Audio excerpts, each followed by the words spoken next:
episode of Financial Freeway. My name is David J. Atwood. I'm the man rocking the Ray-Bans. And had to take a day of recovery yesterday.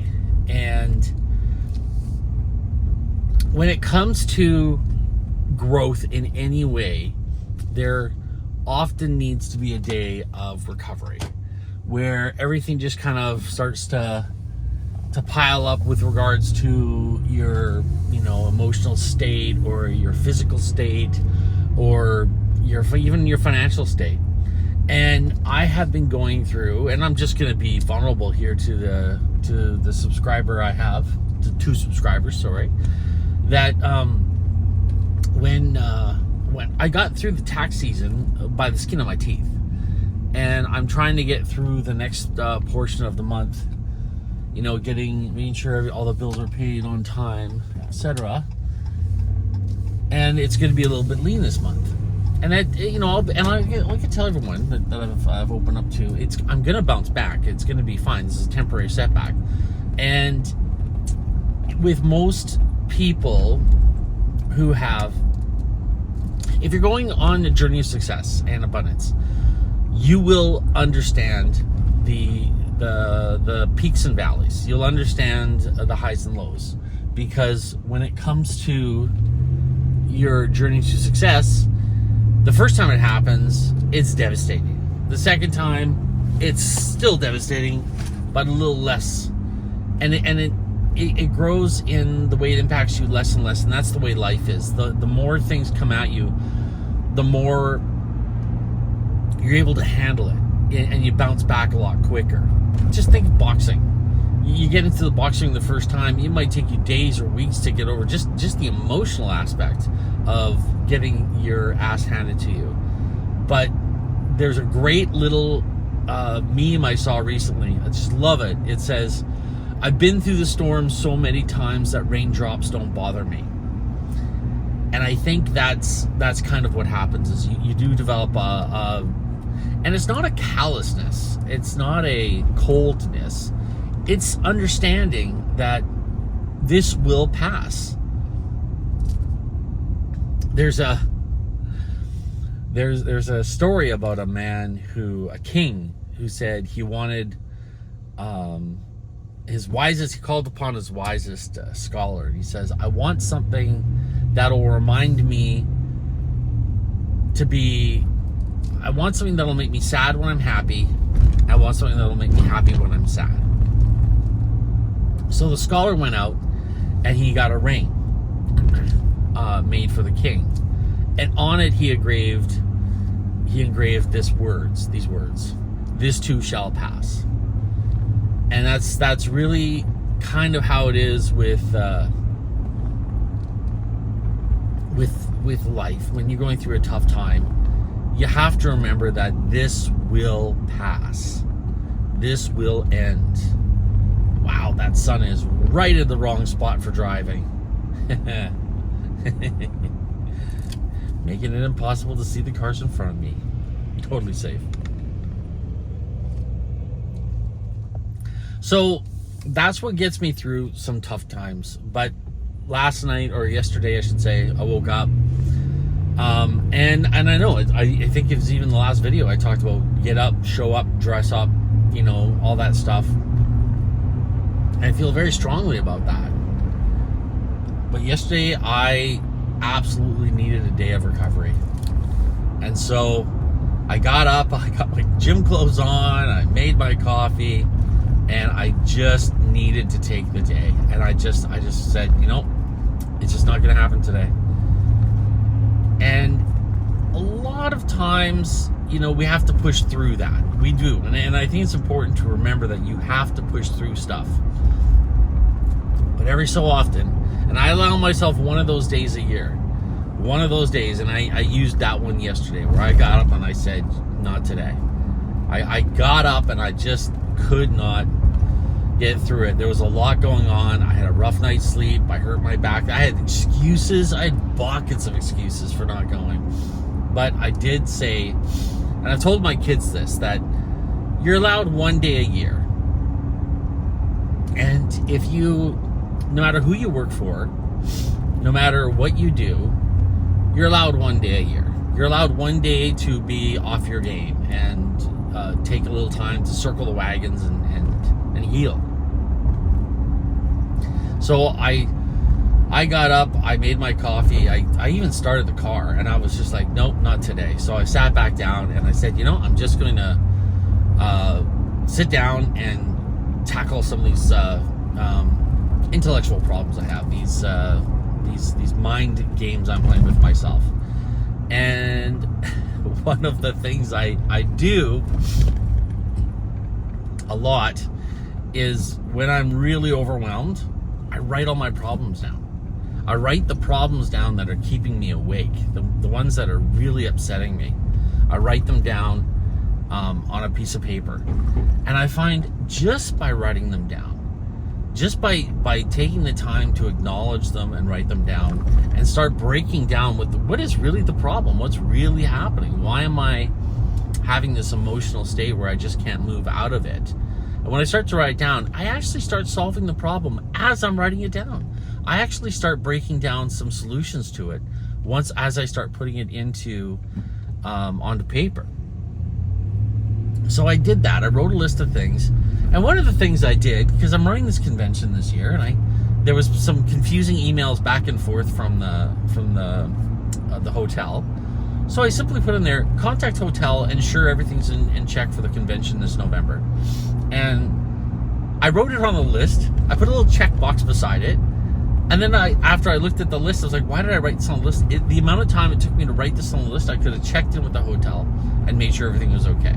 So quickly, instantly, I wrote the hotel, and they got back to me and said, yeah, everything's on par, everything's good to go. So that's good. And just that alone took so much stress off me. Just the simplicity of writing it down and realizing I could have solved the problem I was having that was weighing on me in the same amount of time it took me to write what the problem was down on a piece of paper. But sometimes you need that clarity. Sometimes you need that clarity. You write it down, make it concise, make it real, make it tactile. And once you do that, once you put that onto a piece of paper and you've got it visually in front of you, you can start to actually feel like it's something you can actually manage. I don't know why psychologically it works that way, but it does for me. So I did that, and then I made a list of things I thought, well, what do I need to do? Because I'm also hosting a barbecue this weekend for the Magic Club, and it's the last official act of President is for me to host this party. And so, I mean, that's weighing on me too. Like I've got, it's like, oh, there's so much to do, and I'm a little bit stressed out about it. And the funny thing was, I put down there, clean barbecue, clean off deck, clean the side of the house, where all the gardening equipment is. And as I wrote it down, as I started to write it down, I started making a list of how I was going to accomplish these things in my head.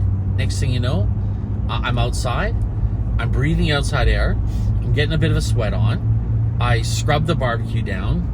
I didn't do the spring clean of the barbecue this year, which, honestly, we should be doing that every year. But I got that accomplished. And then I started to feel good. I started to feel okay. Then I realized there was a couple of old pieces of furniture sitting at the side of the house that I had to get rid of. So I threw them back in the truck, took them to the dump. Next thing you know, Gabby is on the porch with me, and she's like, how can I help? So we scrubbed the porch down, we moved some stuff, we got rid of some of the things that were just kind of hanging around on the porch that needed to be dealt with. And all of a sudden everything was better. I felt better. I started to feel more alive. So what I'm going to do here is I'm going to do something that may be counterintuitive to what we normally talk about here on Financial Freeway. And I'm just going to tell you that you're allowed one day a year to be a bonehead. And I call it the boner day. You're allowed one day where you just don't have to give excuses to anyone for what you need on that day. One day. And if you do it once a year, Don't do it 365 times a year. That would be silly because you're not going to get anywhere in life. Don't do it once a month because people will start to notice that pattern. Don't do it once every 6 months. Do it once a year. Once a year where you just call in and go, can't do it today. Just can't do it today. No, of course, depending on your job. I mean, you know, some jobs you don't have that opportunity to just call in and say, can't do it today. But usually there is some sort of a more diplomatic and, there is the way to create plausible deniability for your employer or your partners or your customers, where it's a little, don't just say, can't do it today. It's not a good thing to do. Have a plausible deniability situation that you can express to them.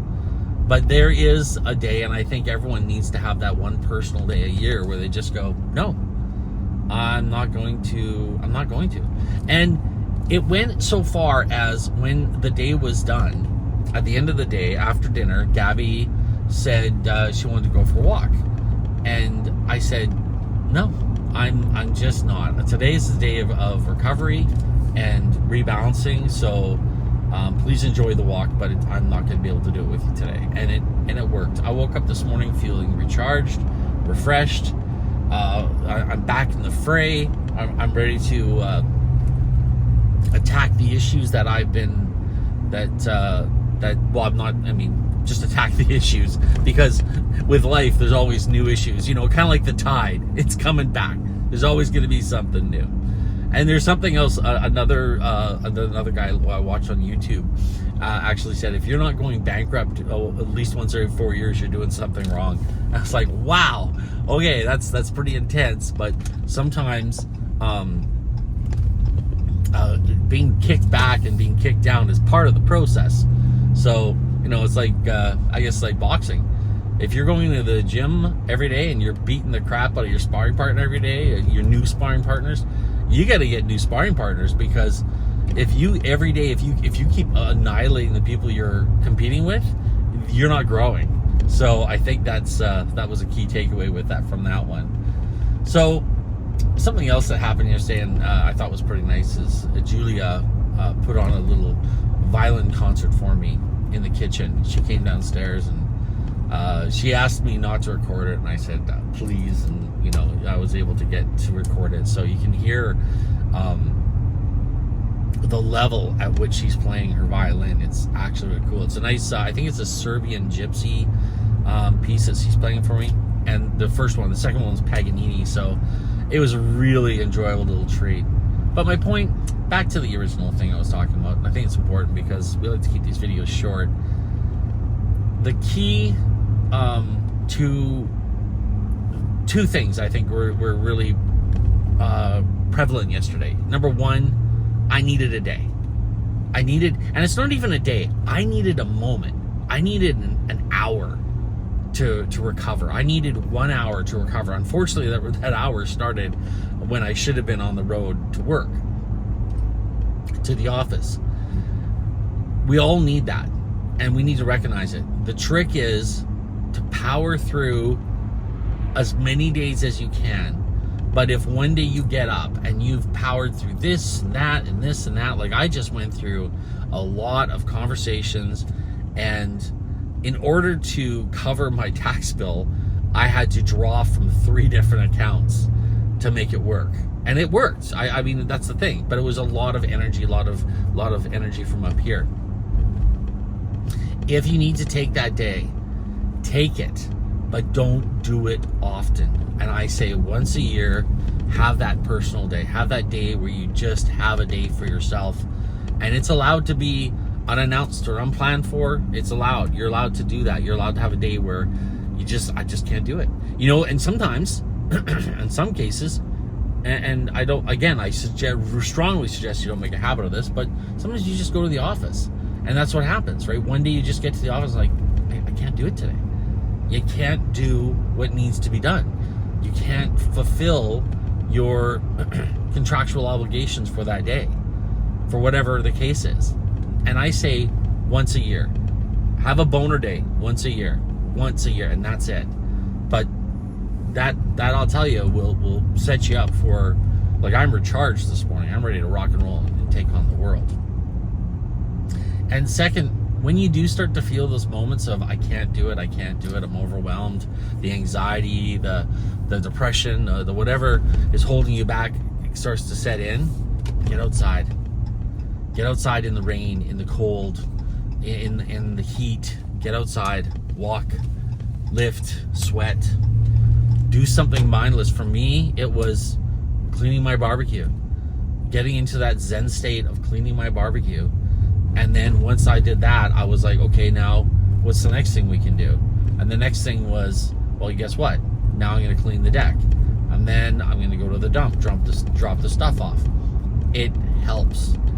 Drink water. That's another thing too. I drank a ton of water yesterday, but I did that consciously, thinking that maybe my problem was maybe I had a little bit of dehydration. So I ended up drinking a lot of water, and I truly believe it helped. I got the green grass underneath my feet. We did some gardening. I did some yard work, and I got clear pee. I didn't get much sleep last night or the night before, but I sure got a lot of sleep tonight. The point is you got to take care of yourself, and part of that self-care is getting out there and actually working your ass off and creating a sweat. Anyways, folks, thanks so much for watching. Make sure you hit the thumbs up, subscribe. My 2 subscribers need friends. So get out there and subscribe to the show. And make sure you check out financialfreeway23.ca. I do have to update some information on that page, but keep checking it out. It's always good stuff there. And as I always say, make sure you spread the good word. Spread the news so everybody understands that they have an inalienable right to live a life of abundance wherever you are in this gorgeous world today. I wish you the very best. Take some time to recover sometime, every so often. God bless.